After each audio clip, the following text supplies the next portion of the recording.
আসসালামু আলাইকুম। আজকে আমি রান্না করব লাল শাক ভাজি আর মুরগি মাংস।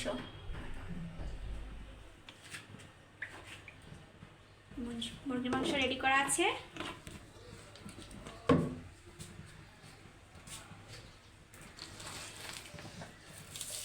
পেঁয়াজ কুচি দিয়ে দিলাম।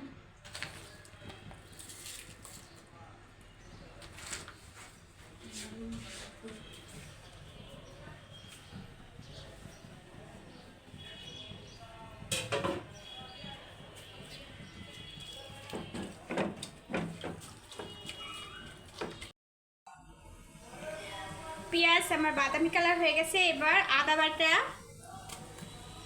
রসুন বাটা, জিরা, দারচিনি, এলাচ আর মশলা দিয়ে দিলাম, তেজপাতা।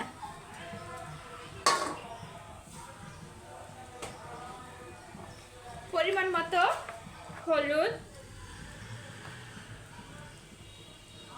পরিমাণ মতো লবণ,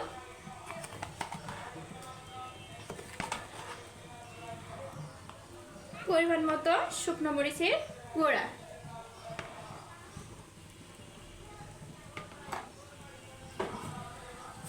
এটা দিয়ে আমি ভালোভাবে কষাই নিব মশলাটা।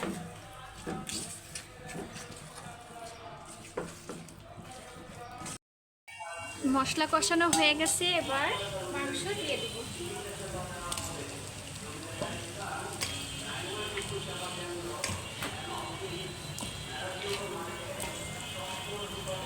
মাংসটা এবার ভালোভাবে কষাই নিব আমি।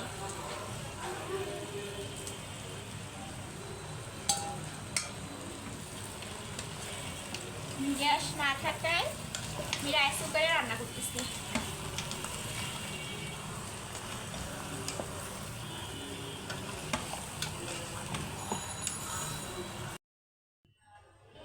আমার মুরগি মাংস রান্না করা হয়ে গেছে। কেমন হয়েছে আপনারা কমেন্ট করে বলবেন। আমার চ্যানেলকে বেশি করে শেয়ার, লাইক, কমেন্ট করবেন।